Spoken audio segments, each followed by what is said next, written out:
Thank you for making Locked On Yankees your first listen every day. We're free and available on all platforms.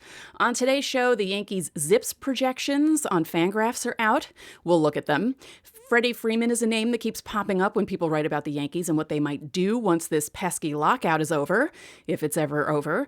And Yankees beat writer for NorthJersey.com, Pete Caldera, made 22 predictions about 2022.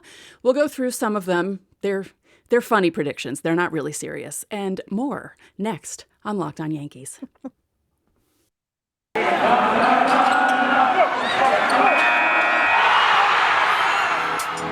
You are Locked On Yankees, your daily New York Yankees podcast.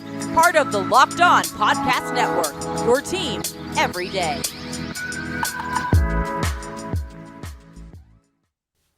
Hello, everyone. It is Wednesday, January 5th, and we are here and freezing. It's cold in New York now. It feels like winter is finally here. After 55 degrees on Sunday, we're and foggy, and there was no sun for days, and really there's no sun still. We've actually what sun? What I sun?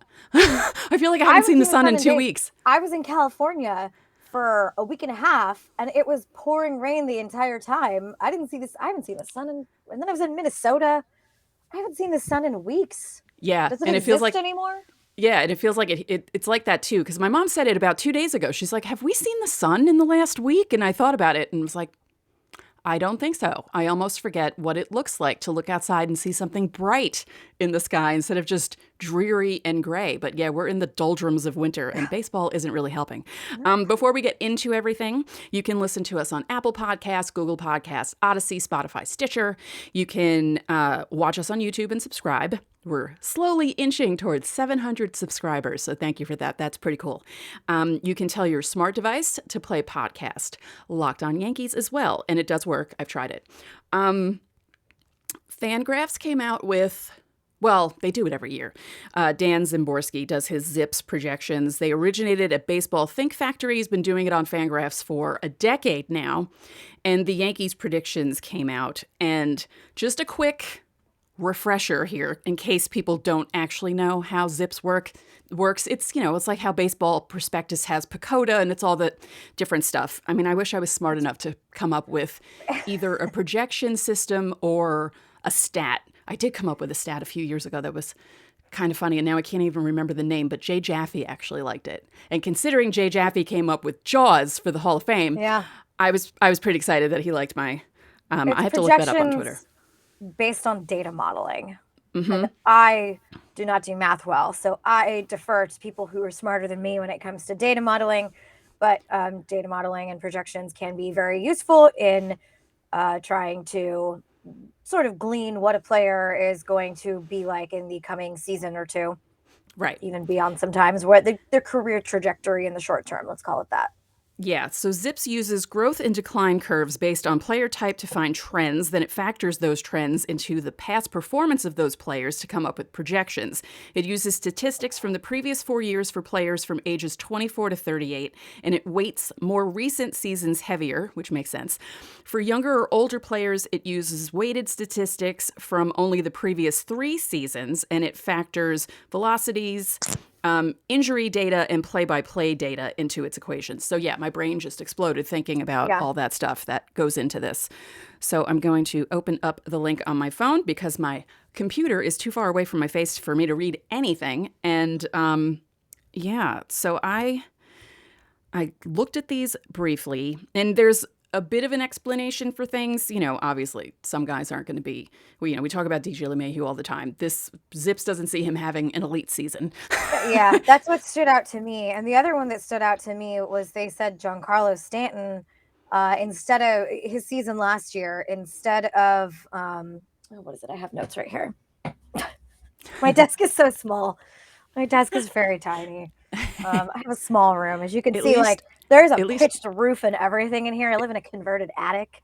Yeah. Well, at least you have a desk. I'm sitting at the edge of a bed, so. My desk is so tiny. Giancarlo Stanton, look, we kind of knew he was less likely to have another 2017 season. Like, he's pretty far. That was 5 years ago. He's pretty far beyond that. But his ZiPS projections showed a narrowed range of outcomes instead of necessarily like a change in his career trajectory. So that kind of stood out to me. He stayed healthy last year, and there's always been a hope for sort of a return to that MVP caliber play. And it's just between the injuries and the age, it's probably unrealistic to think that we're going to see another season like he had in 2017. And that was a 50 home run season, right? Yeah. Yeah. And it just, at where he is in his career, yes, his range of outcomes is going to start narrowing a little bit. And I personally was not surprised by that. I did see on Twitter some people who were surprised by that and saying, wow, this is wrong. There's always people on Twitter saying, wow, this is wrong. So I just thought that was one of the things that stood out to me. And I thought, well, yeah, that's about where he's at in his career. Right. I mean, I'll be happy with a 30 home run season from Giancarlo Stanton as long as he, plays in a number of games. That I'd be perfectly fine with that at age 32. Let's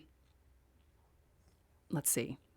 They're predicting 466 at bats. I'd be happy with that too. Yeah. Yeah. I mean that. I feel like that makes sense.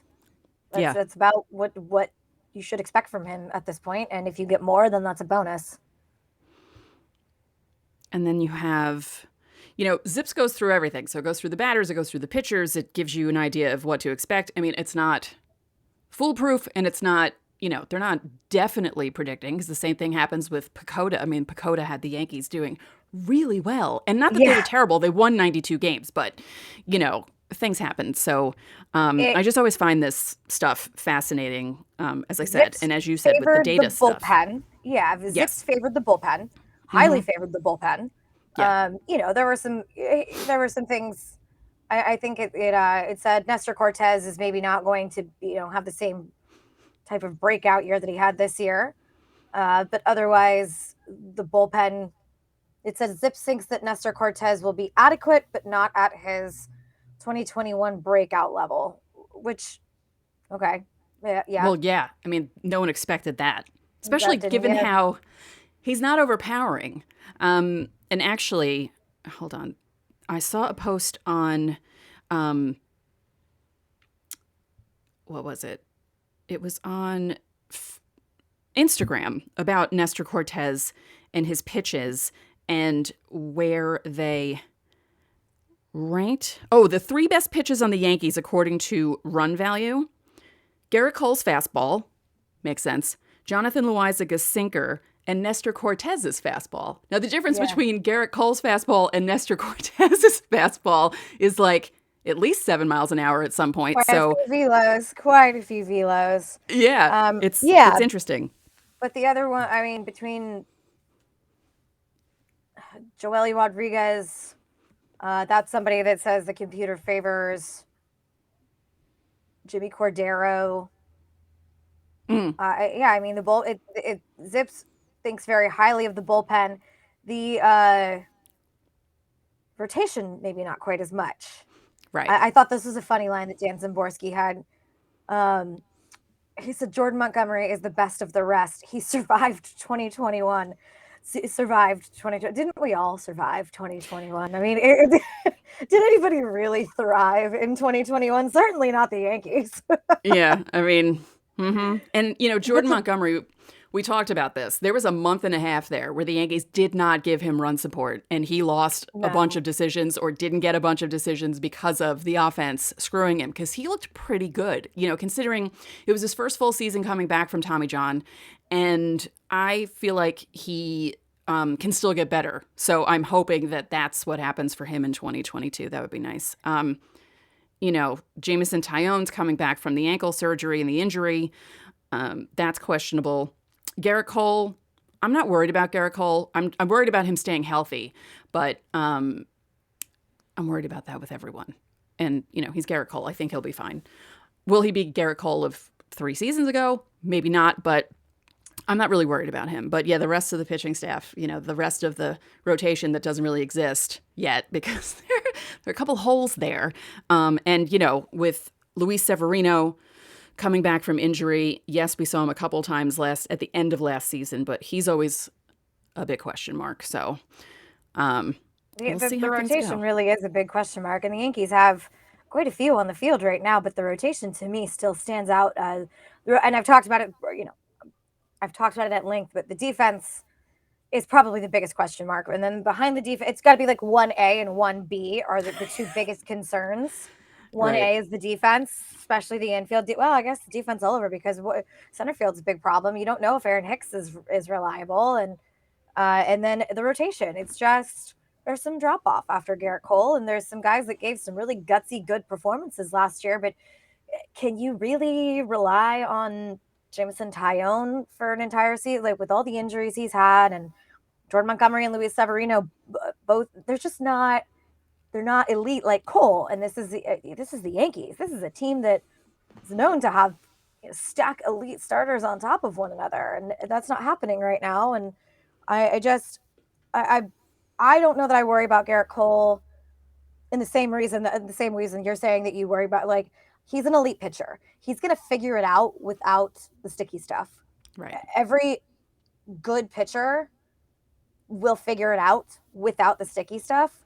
What we're going to see is some of the guys who we thought maybe were elite are not, because they cannot figure it out without some sort of substance. That was what was giving them their spin. That was their out pitch. Garrett Cole's an elite pitcher. He's going to figure it out. And he started to at the end of last season, but then he had the injuries. Injury concerns, I guess, this is the modern day Yankees. I guess the injury concerns that's probably been the biggest reason, like the thing that's hamstrung them the last few years. Sure, you can talk about the defense and the pitching, but the injuries have really hurt them more than anything the last few years. And I know that they've tried to address that. They've made some changes at the top levels, at the organizational levels. I think maybe the Zips projections, I think, do take into account for some injuries, but that's probably okay. I changed my mind. The biggest question mark with the Yankees is injuries. Can they stay healthy? And then and then 2A and 2B is the defense and the rotation. Pitching and defense. Yeah. So we're into 2022. It's a new year, and that means resolutions. And if yours is about getting fit or eating healthier, make sure you include Built Bar in your plan. Built Bar is the protein bar that tastes like a candy bar, actually maybe even better than a candy bar. It makes it easy for you to stick to your resolution because it tastes so good and you'll want to eat it. Unlike other protein bars, which can be chalky, waxy, taste like a chemical spill, you'll want to eat healthy, but it just gets so boring because by week 3 into the new year, you might be thinking, this is just not worth it. Where's the chocolate? Built Bar is covered in 100% chocolate. Most of them contain 130 calories, 4 grams of sugar, 4 grams of net carbs, and 17 grams of protein. Compare that to an actual candy bar, which is usually around 240 calories, 30 grams of sugar, and dozens of net carbs. So if you're not a huge fan of working out, you can at least eat something that tastes good and is good for you. That way, when you enjoy a delicious Built Bar, you can almost count it as a workout. And there's so many flavors to choose from. I say it all the time. Mint brownie. Get mint brownie. It's really, really good. And there's so many other flavors, limited flavors, new flavors. So go to Built.com and see what's new. Our offer is go to Built.com, use our promo code LOCKED15, and you'll get 15% off your order. Again, the promo code is LOCKED15 to get 15% off at Built.com. Thanks again for making Locked On Yankees your first listen every day. We're free and available on all platforms. Freddie Freeman's name has been thrown around a lot when it comes to the Yankees and their first base, because it's not just shortstop that the Yankees probably need to address in the infield. It's also first base. They need a left-handed hitting first baseman. Yeah. And Freddie Freeman's a name that has been thrown around a lot. Just won the World Series with the Braves. He's available, and I mean, I kind of like it, but I don't. Can you picture Freddie Freeman as anything other than a Brave? Because I really can't. I mean, I know how baseball works, and some guys do decide to leave teams and stuff, but I feel like he's one of those guys who he's going to stay with the same team all the time. I think he's gonna end up right back in Atlanta. Yeah. I don't see. Sure, I get it. I understand the allure that at this point in his career, he's somebody who knows how to win, and he could bring a lot to a team like the Yankees. Kind of struggled to get over that hump in the last few years, but at the same time, I just I I think Atlanta's gonna get some short term deal with him, or maybe some major long term deal done where he is able to retire as a Brave. It just doesn't seem like he's going to end up anywhere else. I don't know that he wants to end up anywhere else. It's funny. He went to rival high schools with my cousin, and my cousin has like one of Freddie's best friends was known for like throwing parties, and my cousin would go to these parties all the time. So I was asking my cousin over Christmas, I was like, when you go visit your parents, can you also just like drive by the Freeman house and ask what he's thinking? Like, she thought that was really weird. Thought that was really weird. I don't blame her. But I just think that Freddie Freeman's going to end up retiring a Brave. It seems like that's what he wants to do, and if something doesn't work out with Atlanta, he's going to have a chip on her. He's going to be pretty hurt that this organization that he's been with for so long and won a World Series with didn't want him back. Or maybe not didn't want him back, but wasn't willing to do what it took to get him back. So if Atlanta can't work something out with him, yeah, you go grab a hungry Freddie Freeman. You go grab a Freddie Freeman that is intent to show that the organization that he just won a World Series with was wrong about him. Right. But I don't necessarily see that happening. Yeah, I don't either. I mean, they're attaching so many people. We were talking about Matt Chapman yesterday. Freeman is 32. Not that that's bad. It's still relatively young, but in baseball, it's... I mean, he's a year removed from an MVP season. Exactly. I was just going to say that. Yeah. He's a 5-time All-Star, 2-time Silver Slugger. He won the Gold Glove in 2018. And as we said, he helped the Braves capture their first World Series title in 26 years last season because they didn't play the Yankees. I always love that. My Braves friends always get mad at me when I mention that. I'm like, yeah, it's because they didn't play the Yankees in the World Series. Freeman's also a really good clubhouse guy to have around. And look, when I talked about Carlos Correa and leadership, there were some people on Twitter who were like, this is the Yankees. You don't need leadership like that because everybody in the clubhouse has the same mentality. No, you need leadership in every clubhouse. I don't care what the dress code is. I don't care what the culture of the organization is. You still need leadership in every clubhouse. You cannot win without good leadership in the clubhouse. Oh, yes. Yeah. I felt like... It's funny you say that. I feel like the Yankees have kind of missed a little bit of that leadership, especially since Stacey retired, because I feel like he was really like I don't know. He was a very vocal leader in that clubhouse. He was somebody that they really respected. And it's not that these guys really respect Brett Gardner, but he's different. He's more of like just sort of he'll talk when he needs to, right? But he's a little more stoic, I guess. Maybe that's not the right word, but in my mind, I see Brett Gardner's just very he's very even keel, which is very good because other guys aren't going to get too high or too low either. But sometimes when you have that real vocal, fiery leader, it does inspire guys, and you also need you need a leader to sort of like organize the clubhouse, if that makes sense. Sure. You can't have. Look, I hate to keep bringing this up as an excuse, but like the Mets didn't have any leadership in their clubhouse last year.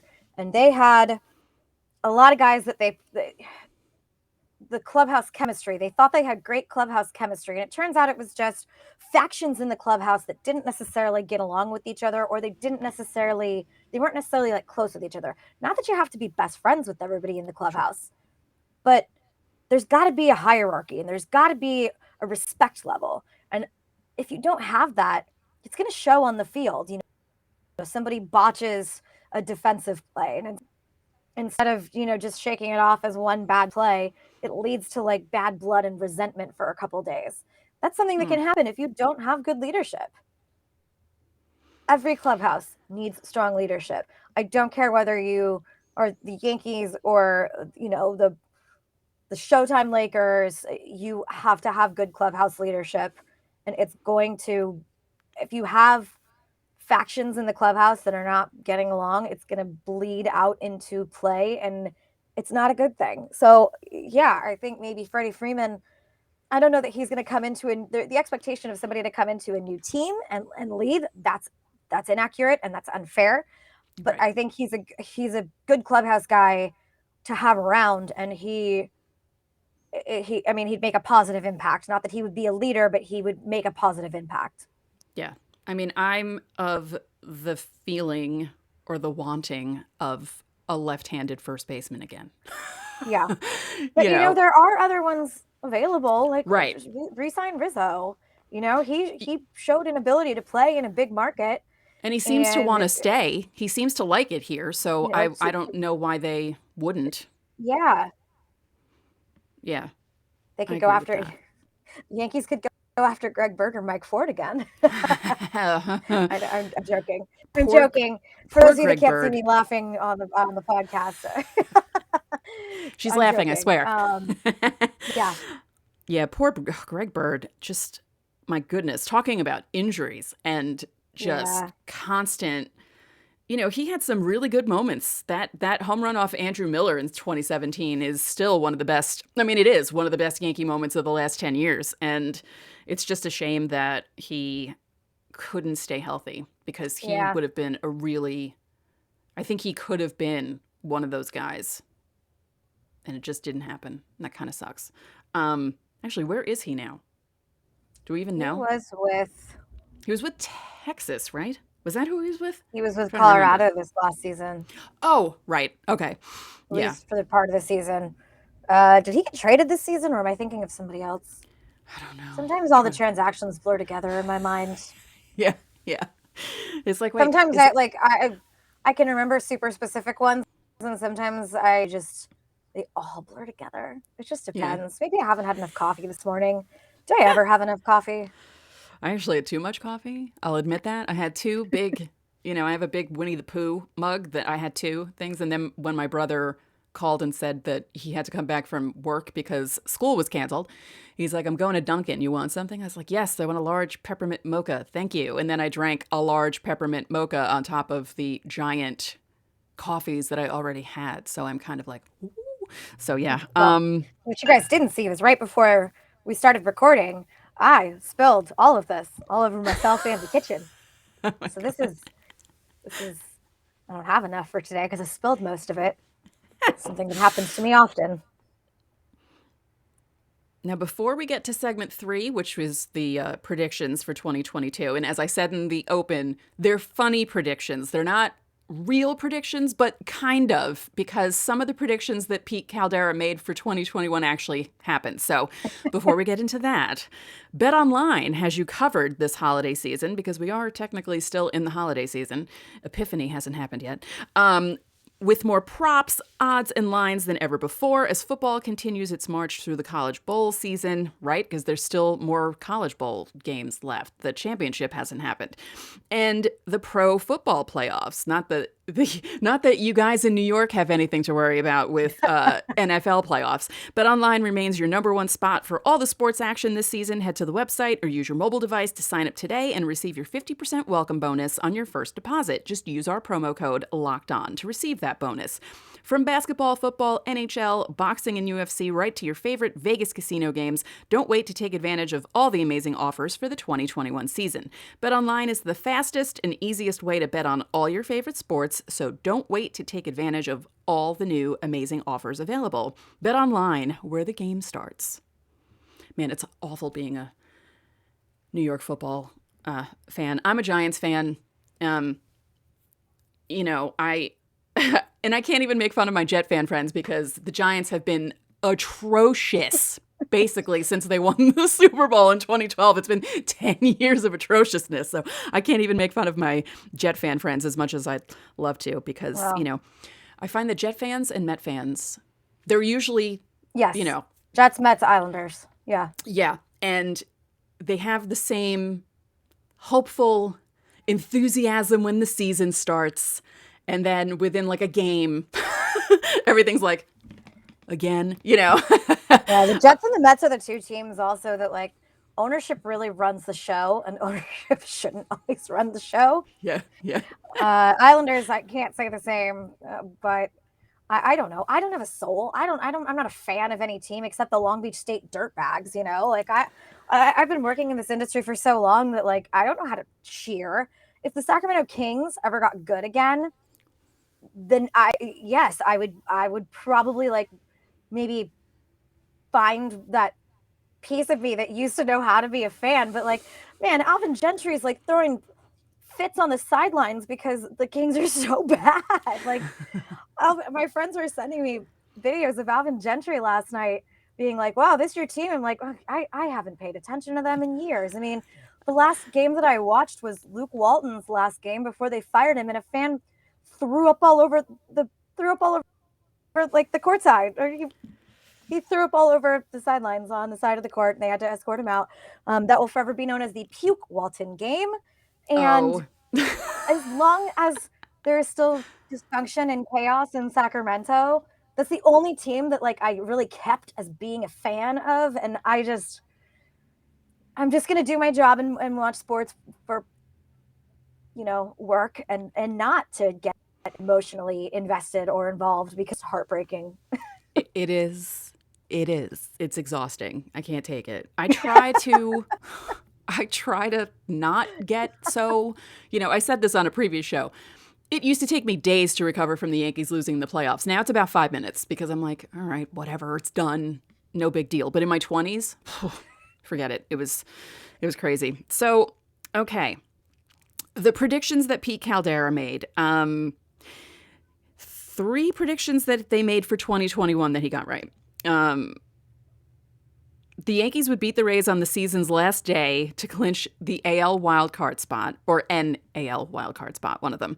Garrett Cole would finish second in Cy Young voting, and Aaron Boone would sign a 3-year extension. So he got those right out of 21 predictions for 2021. Now, number 1 right off the bat, the lockout ends March 7th. Yeah. They aren't even talking. There's nothing happening. I don't see that happening. March 7th is way too early. Yeah. I mean, we have a couple months. I know that they're not talking right now, and they are at a standstill. But the sense of urgency will start to heighten as we get deeper into this off season and approaching what would have like originally been a starting spring training date. You do start to see talks pick back up quickly, and maybe concessions being made. I mean, maybe not, because look at what a debacle the 2020 season ended up being, and they started much later than players wanted to. And March seems like an accurate target date to me, or an accurate date to me, because at some point they're going to want to get a deal done before it interrupts the regular season, because that just damages the brand. Everybody loses money. Everybody loses a lot more morale than we've already lost, and a lot more sanity than we've already lost. So March, I would say March 7th is, I could see that. Pete probably, I would like that, but Pete probably threw a dart and it landed on March 7th, and that's probably, give or take a few days, and I'd say that's accurate. Yeah. He thinks the Yankees will get Matt Olson. He thinks they'll sign Carlos Rodon to a 2-year deal. He thinks that Anthony Rizzo will sign with the Yankees. Like we said in the previous segment, that wouldn't be a bad thing. After the Los Angeles Dodgers signed Freddie Freeman, the Yankees shipped Luke Voit to the Braves for that's some interesting domino patterning there. Look at number 7, the next one. On the last day of spring training, free agent Brett Gardner rejects the Yankees' coaching/executive offer and signs a 1-year deal with the Mets. Oh, that would be so fantastic. And really, that's such a Mets thing to do, to like go grab somebody like that from across town and be like, oh, he still wants to play, but you don't want to, we'll take him over here. Yeah. No, come on. You won't even have to like move apartments. You can, it's fine. We'll take you. Like the Mets are like, they always take on the reclamation projects for one, but like, this is just like twisting the knife a little bit. I could see, and can you imagine the Steve Cohen tweets about this? Oh yeah, I could.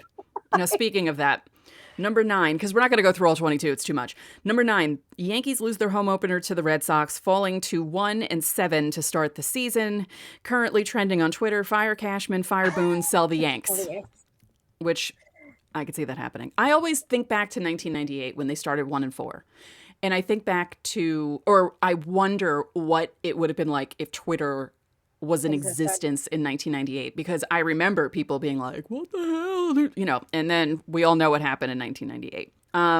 Pete should have put number 10 as the next one should have been some Twitter sleuth will find out that Steve Cohen liked one of the Fire Cashman tweets or the Sell the Team tweets. Yeah, that's funny. Let's see. Oh, all right. In a mirror of 2021, an unproductive Yankees lineup is the root cause of their mediocre record at the halfway mark, tied for 4th place at 42-39. I could see that happening. And then, trending on Twitter in mid-July, trade Joey Gallo, trade Gary Sanchez, trade Aroldis Chapman, Jordan Montgomery for mayor. So hopefully my prediction of Jordan Montgomery doing okay in 2022 actually happens. I think the Yankees are going to try and trade Sanchez as soon as the and I have no, like, look, this is not inside information. This is like my totally unfounded theory. I just think maybe they're going to, like, as soon as the transaction freeze is lifted and and there's action again, I think maybe the Yankees are going to trade Gary Sanchez. But I mean, the catching market's not really great right now, so maybe not. But I just think maybe they held on to him to try and see if they could get assets. Mm-hmm. Now, 16. Brett Gardner scores the winning run on a passed ball, completing the first place Mets late July 2-game Subway Series sweep at Citi Field. Now that's funny. At the trade deadline, the Yankees stand pat. Oh, Yankee fans will not accept that, no matter what's happening with them. But Nestor Cortez acquires a talking parrot named Babe to replace last year's mascot, Bronxy the Turtle. Now, people think Bronxy is dead, which I hope that's not the case. But a lot of people think that poor turtle. Where did that rumor come on, guys? I know. He probably just like gave it to a clubhouse guy to take care of or maybe he took it home. I don't know. Yeah. Number 20, after another quiet regular season, Gleyber Torres wins September's AL Player of the Month award, boosting the Yanks to a wild card bid in MLB's new 14-team playoff format. Choosing their opponent under MLB's new postseason system, the AL West champion Houston Astros pick the Yankees and win a best-of-3 wildcard series at Minute Maid Park. And then the 22nd prediction. A business consortium led by Twitter and Alex Rodriguez attempts to buy the Yankees. That's fantastic. That is fantastic. Pete Caldera is one of my favorite writers in the market. And also, like, shout out to Pete. You guys should do his Sinatra. Yeah. Go sing Sinatra songs in the Stan Rubin Orchestra. My dad, who's a big Rat Pack fan, was supposed to come this fall, and we were going to go see Pete sing, but family plans changed, and he's going to try and come in the spring now. But my dad is very excited about watching Pete sing his Sinatra. He like transforms himself too. Like, I've seen videos. Brian Hoke showed me a couple of videos, and like the video that I saw, Pete like turned around. It was like a great production too. Like, he's like facing the orchestra, and then he turns around to the crowd, and like all of a sudden he is Frank Sinatra. Yeah, it's really cool. It's amazing. He's also like a really, really nice guy and like a very well-respected reporter. Part of what I was saying yesterday, like, you treat everybody with respect, the same respect that you just don't treat anybody differently. You treat the reporters and the GMs and the clubhouse people with the same level of respect. And Pete is one of those people who does that. Yeah. He's cool, and yes, definitely follow him on Twitter. And if you get a chance to see him sing, I haven't seen it in person. I've seen video, and I know people who have gone to see him. And actually, now that I'm thinking about it, my mom loved Sinatra. Maybe I should do that for her. That'd be fun. Oh yeah, she would love that kind of thing. So yeah, that's it for today because there's nothing else going on. Yeah, there really isn't anything going on. The rest of the week, we have one more show because we're down to 3 a week now until spring training starts, whenever the hell that is. And, programming note, we're going to try and do it the middle of the week if we can, depending on the schedule, so you guys have an idea of when we're doing things. And if things change, I'll put stuff out on Twitter and let everyone know if, something comes up and we can't record, because, life happens. And but for now, that's it for this episode of Locked On Yankees, which is part of the Locked On Podcast Network, your team every day. Abby and I would like to remind you that you can listen to the show in Apple Podcasts, Google Podcasts, Odyssey, Spotify, Stitcher, or anywhere else you get your podcasts. You can watch and subscribe to us on YouTube, and when you get into your car, you can tell your smart device to play podcast Locked On Bets. Now make your second listen of the day Locked On Bets, your daily one-stop shop for all your gambling needs. Locked On Bets is hosted by your boy Q with expert analysis and insight from Lee Sterling. One more thing, if you could be so kind, please rate the podcast and spread the word about this podcast to your fellow Yankee fans. We would really appreciate it. So enjoy your Wednesday, and we will talk to you tomorrow.